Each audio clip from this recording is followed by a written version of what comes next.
Hydrate nomenclature lesson. So today what we're going to be doing is naming some hydrated compounds, ionic compounds. But before we do that, we're just going to do a quick review of the other types of naming that we covered. This is the simple ionic, ones with polyatomics, ones with multivalent metals, and then just going from trying to find the chemical formula and then trying to find the chemical name. So you can stop the video and try to do these quickly as a review, and then we'll get to the hydrate part next. The answers for the going from name to formula. So usually this is what I do. I show my work just to kind of go through and just double check my thinking, and then I'll write the final answer clearly in another space. Okay, so we have see the magnesium, the 2's cancel out, barium, the 2's cancel out, or if you're a balancer, charge balancer, you can see that the charge is already balanced. You don't need to add anymore, so it's a 1-to-1 ratio. All right, so then we went through copper. 2 has a Roman numeral to say it's the copper 2 plus charge, right? Cobalt 3, copper 2, okay? And then add it with the non-metal or the polyatomics, okay? Make sure that the right number subscript is there. All right, and then be careful, ammonium, remember, is the polyatomic, that's a positive ion, and it's with the phosphate. So when they, you go to balance them or crisscross them here, ammonium will get the 3, so you have to put a bracket around, otherwise it looks like 43 hydrogens. And here you need to put a bracket around the nitrate because it'll look like 32 oxygens are needed, okay? All right, going from formula to name, so everything looks straightforward. So basically any metals that I had, if they were just, in period 1 or period 2, so basically either +1 charge, +2 charge, then it was just, you just write it, there's no Roman numerals. But here with these two here, these are multivalents. You have to watch out for the multivalent ones. So tin, if you're looking at the periodic table, tin can be, the 2+ charge or the 4+ charge. So we're trying to figure that out right now. So if we were to do the charge balance, or if we're to use the reverse crisscross method, we would find that chlorine ends up being -1, and then this tin ends up being +2. Okay, so the tin's the one that's in question. We don't know which one charge that is, but since the chlorine is correct, we know that this has to be tin to chloride. Okay, so we're set there. Okay, and again, you got to write that Roman numeral for the multivalent so we know which one we're dealing with. All right, so if we do the same thing here, use your charge balance method or reverse crisscross. Well, charge balance, you need to have 2 sulfurs. Okay, so if you need to have 2 sulfurs, they both bring a -2 charge, so therefore lead could be +2 or +4, but we're going to need to have a +4 to balance out the charges. If you're a reverse crisscrosser, though, you're going to end up with this.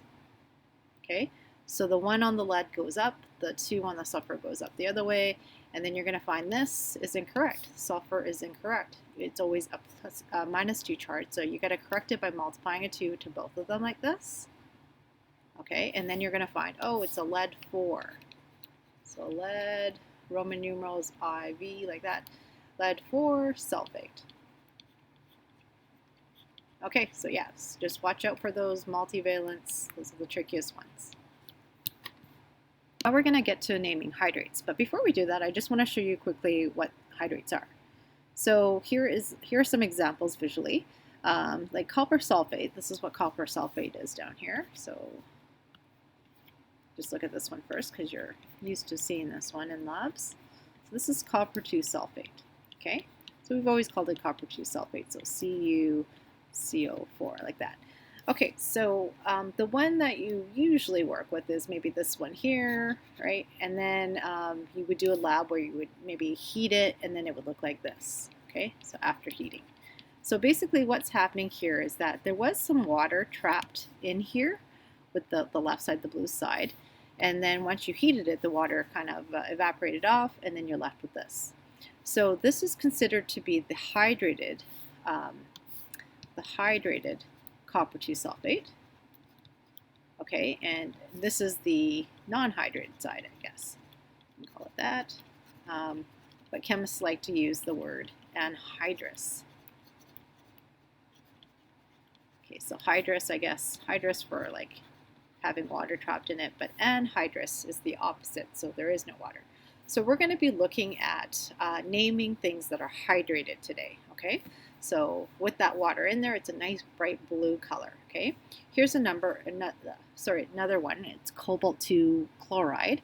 So same thing, when it's anhydrous, okay, so without the water, so it's been evaporated off, looks like this color. But when it is hydrated, it's got a different color here, okay? And then you're seeing here that the formula is slightly different. You have this water on here, okay? So that's how you have to name the hydrated compounds today.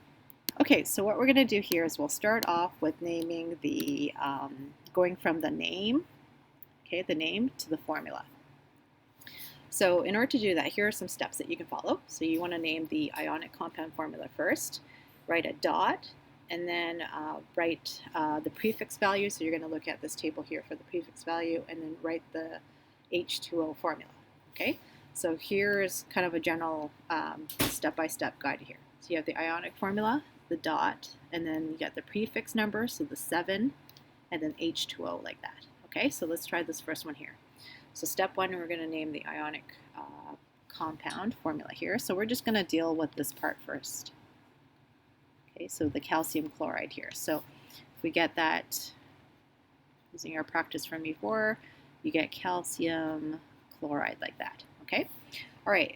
In order to get to the rest of it, though, because it's a hydrate, you want to put a dot. So make sure that dot's easy to see, and then dihydrate. So now we're going to deal with this next part here. So the di is from this prefix table, and then the hydrate. Hydrate, just think like when you hydrate yourself, you're drinking water. So this hydrate part is the H2O, okay? This is the prefix. Okay, so from there, so di, if you look here, di is 2. So you're going to put 2, and then you put H2O. Okay, so just to make it a little cleaner here, so CaCl2, you put a dot, and then 2 waters like that, okay? So yeah, so that's how you name the hydrates. Okay, so let's try another one here. We have sodium carbonate, so same thing, sodium carbonate, looks like that. Okay, so work on combining those together. Okay, so then you have, so that's done, so that part's done. Then we have the prefix here, and then we have the hydrate part. Okay, so the hydrate part again, hydrating yourself with water. So change hydrate to the formula H2O, and then deca, if you're looking at the table there, deca is 10. Okay, so the number 10. Okay, so add it here. Forget, put a dot, 10, H2O. And there's your final formula for the hydrated compound. Okay, so let's try going the other way now. So you want to go from formula to name. So now we're going to go from formula to name. Okay, so here are the steps to follow. So what you're going to do is you're going to look at the left part of the formula. That'll be the ionic compound. So you just name it just the way you did before. So if you need a Roman numeral, make sure to put those in. Otherwise, if it doesn't need one, then you're good. Don't write the dot. Okay, that's a mistake that a lot of people do because they see the dot on the formula side, so they think they need to put a dot in the actual name. So don't put the dot. And then from there, when you're doing the part where it has the H2O part, you want to just go to the prefix table. So if you see 5, you're going to translate 5 into penta, and then add hydrate, all as one word. Okay, so here's an example, the zinc sulfate heptahydrate. So there's 7 waters. Okay, so this is the same one as the formula over here. Okay, so if we start this one here, so we have copper. So again, I know copper is multivalent, so I'm paying attention, reverse crisscrossing, charge balancing, and notice that, like sulfate has a -2 charge, so copper has to have a +2 charge, right?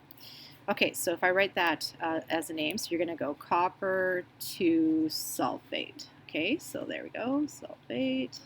And then we're going to translate the 5, so there's the prefix 5.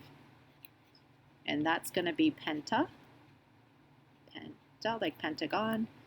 And then you're going to switch water to the word hydrate. So go back the other way, hydrate, okay? So copper 2 sulfate, penta, and then it's all one word, pentahydrate, okay? No space there. Okay, space between the compound and the pentahydrate part, but no space between penta and hydrate. All right, so let's try the next one. Zinc, we know, is not multivalent, and it's with nitrate. Okay, so we're good there. So all you're going to do is write zinc, nitrate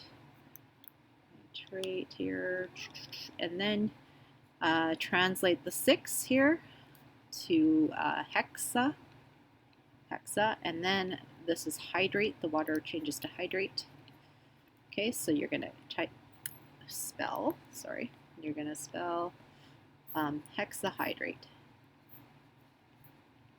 like that. Okay, and then you're set. So then go practice.